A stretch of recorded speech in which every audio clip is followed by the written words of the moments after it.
نحمده ونصلي على رسوله الكريم اما بعد صدر محترم، آج میں آپ لوگوں کے سامنے سیرت النبی صلی اللہ علیہ وسلم کے جہادی پہلو پر کچھ روشنی ڈالنا چاہتا ہوں اور یہ بتانا چاہتا ہوں کہ آپ علیہ السلام نے رحمت للعالمین ہونے کے باوجود تلوار کا سہارا کیوں لیا؟ وہ کیا حالات تھے کہ جس میں آپ صلی اللہ علیہ وسلم نے جہاد کو اپنایا، اور جب جہاد کو اپنایا تو میدان جہاد میں کیا نمایاں کردار ادا کیا؟ اس لیے کہ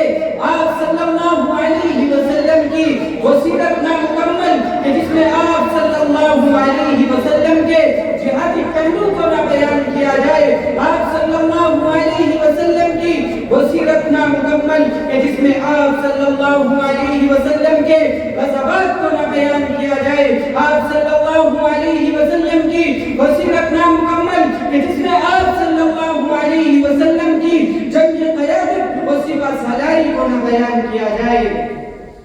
اسلام کے غیور نوجوانوں، یہ کسے معلوم نہیں کہ بعثت سے قبل پورا عرب آپ علیہ السلام کو صادق اور امین کے لقب سے پکارا کرتا تھا۔ ہر خاندان اور ہر قبیلے والوں کے نزدیک آپ کی بے پناہ عزت تھی، آپ کا ایک مقام تھا، ذرے ذرے کو بھی آپ سے محبت اور بے پناہ پیار تھا۔ لیکن جب اسلام باران کی چوٹیوں سے نمودار ہوا اور شہنشاہ بطحا تاجدار مدینہ حضرت محمد مصطفیٰ صلی اللہ علیہ وسلم نے جب توحید کا اعلان کیا تو تمام مشرکین عرب آپ کے خلاف ہو گئے، دوست دشمن ہو گئے، اپنے پرائے ہو گئے، دشمنی کی آگ بھڑک اٹھی تھی۔ پھر کیا تھا کہ آپ کو اور آپ کے ماننے والوں کو طرح طرح کی سزائیں دی جانے لگی، طرح طرح کی مصیبتیں دی جانے لگی، ظلم و ستم کا سیلاب آ پڑا، صحابہ پر ظلم و ستم کا سیلاب آنے لگا، طرح طرح کی سزائیں دی جانے لگی۔ میرے عزیز ساتھیوں، مسلمانوں کو طرح طرح کی سزائیں دی جانے لگی۔ کہیں حضرت بلال رضی اللہ عنہ کو گلے میں رسی ڈال کر گھسیٹا جاتا، تو کہیں حضرت عمار بن یاسر کو آگ کے گرم انگاروں پر لٹا کر وہ سزائیں دی جاتی کہ جس سے بدن کا دھواں دھواں کھڑا ہو جاتا ہے، وہ مصیبتیں دی جاتی جنہیں سوچ سوچ کر بدن کانپ اٹھتا ہے۔ میرے عزیز ساتھیوں، جب ان حالات میں آپ علیہ السلام حضرت عمار پر گزرتے تو بے چین ہو جاتے اور فرماتے یا نار کونی بردم و سلاما علی عمار کما کنت علی ابراہیم، اے آگ عمار پر سلامتی کے ساتھ ٹھنڈی ہو جا جس طرح تو حضرت ابراہیم علیہ السلام پر ٹھنڈی ہوئی تھی۔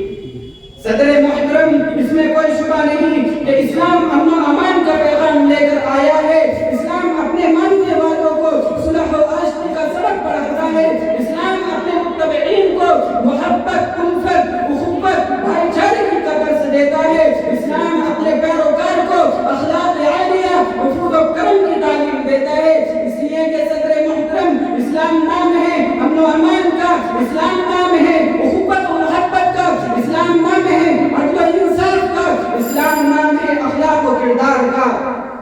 صدر محترم، آپ علیہ السلام کے راستوں میں کانٹے بچھائے گئے، آپ پر نجاستیں پھینکی گئی، آپ کو قتل کرنے کی طرح طرح کی سازشیں کی گئی، آپ کے قدموں مبارک کو لہو لہان کیا گیا، لیکن آپ علیہ السلام نے ان ظالموں کے لیے بد دعا تک بھی نہیں کی۔ لیکن جب آپ علیہ السلام کو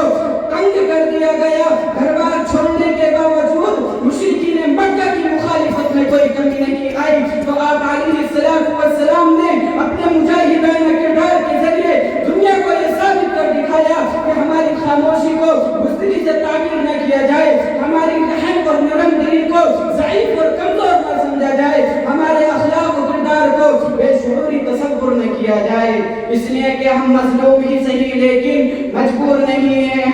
ہم مظلوم ہی صحیح لیکن مجبور نہیں ہیں، ہم اگر ضد پہ آ جائیں گے تو بحران مچا دیں گے۔